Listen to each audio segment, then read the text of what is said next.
While I was working at 662, I heard something over the Nextels that we all carried for security. And what I heard was, got him. No, that's news to me. The only phones I know of, I think, are all through AT&T.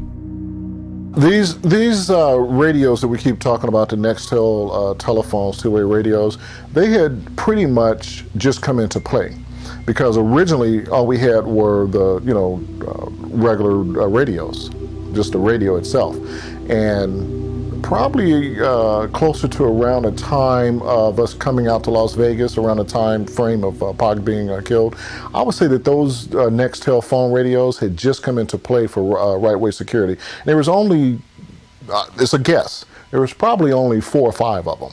Okay, but it was enough to go around to the people that mattered that should have had them. The Nextel information is news.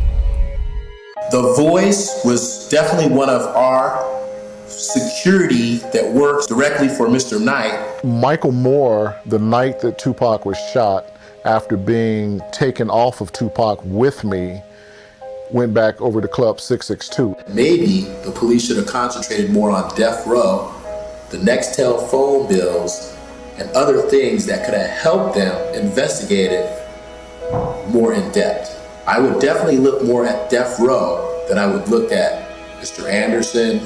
And that's from what I've gathered when I was at New York, what I heard Pac tell Suge Knight, and what I heard over that radio that night after the shots were fired. They got word that Tupac and Suge had been shot. So Michael was with Reggie, and they went to the hospital together.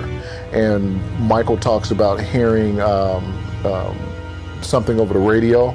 Well, he would have heard it over Reggie's radio, because he wouldn't have had a radio that night. Right before me and Mr. Wright got in the vehicle to go get to the hospital, someone else came on the radio and said, hey, don't say nothing over the radio.